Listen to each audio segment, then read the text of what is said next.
The Louisville Cardinals over under win total of 8.5, over -164 at FanDuel Sportsbook, where you can make every moment more. Under at +134.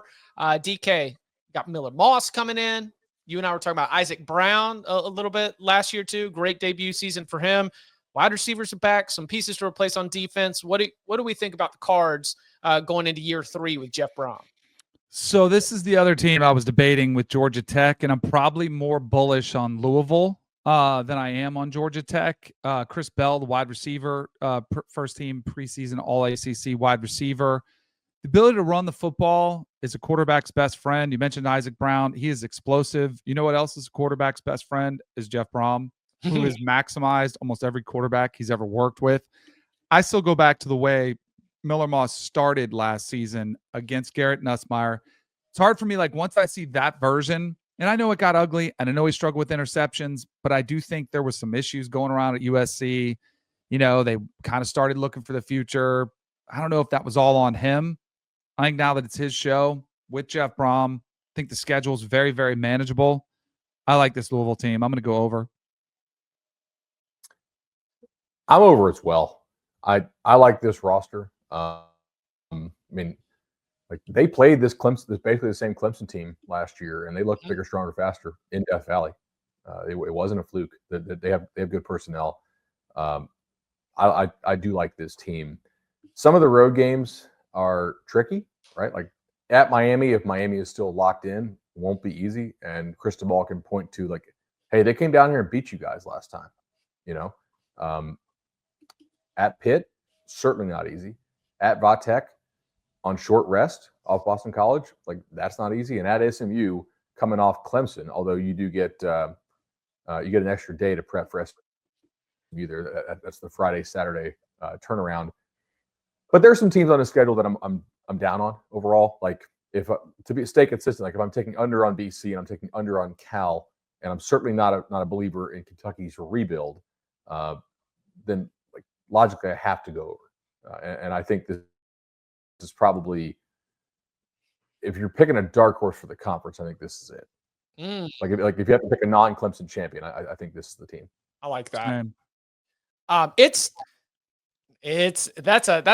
know you get the extra day, but man, that's tough. You are going to get your motor so high. It's not hot. It's not hot, like, thankfully.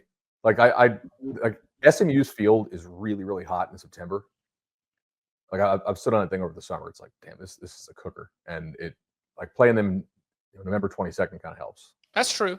I think that it'll be so it's a Friday night against Clemson in the artist formerly known as Papa's House. Probably going to be a blackout game. Place is going to be going bananas. Was it 2 years ago, the Notre Dame game, where it was just an absolute zoo in there? Like, I think that's going to, like, that's one of those games where win and follow it up against a good SMU team is going to be difficult. Lose and follow it up against SMU is going to be really, really difficult. But still, like you mentioned, there is some of the, if you're going to be handing out losses to some of the other teams on this schedule, well, Louisville is piling up a lot of them. So I am also on the over here, not rushing to bet it at -164, but definitely looks like a 9-3 type schedule to me.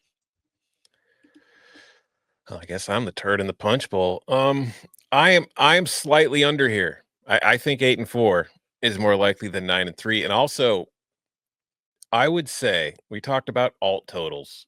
If there was a team to consider taking an alternate under on, I think it would be Louisville. Ooh. I think if you look at the situation, I like their talent too on the top level. I think particularly you get to that offensive line. If they suffer a couple injuries up front, I think that situation could get bad.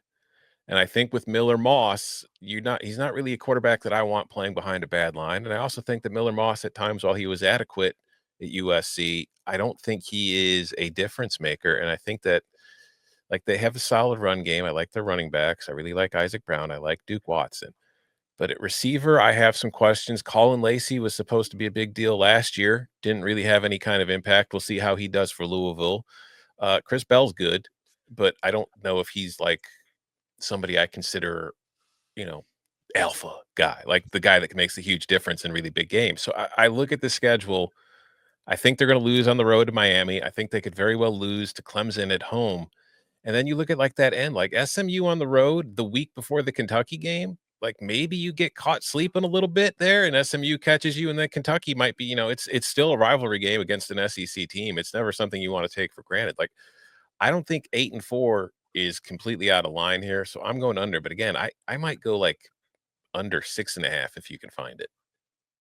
Yeah, I think you're onto something there. The tailgate's also pointing out they do finish the year with 7 consecutive games, no bye week, which is challenging.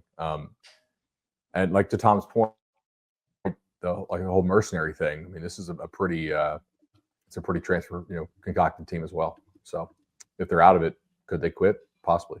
Man, but he's got 19 wins in the last 2 years, taking 20 plus portal kids both years. I've got Braum penciled in as somebody who can do it. Like, I mean, Florida State had like 24, and then like I just think every year is a new team.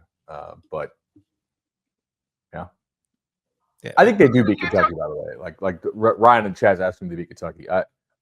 I'm not really sure what we're seeing in Kentucky, but we'll see. You know what it is? Honestly, my concerns with that Kentucky game is my biggest concerns about this Louisville team are on the lines of scrimmage.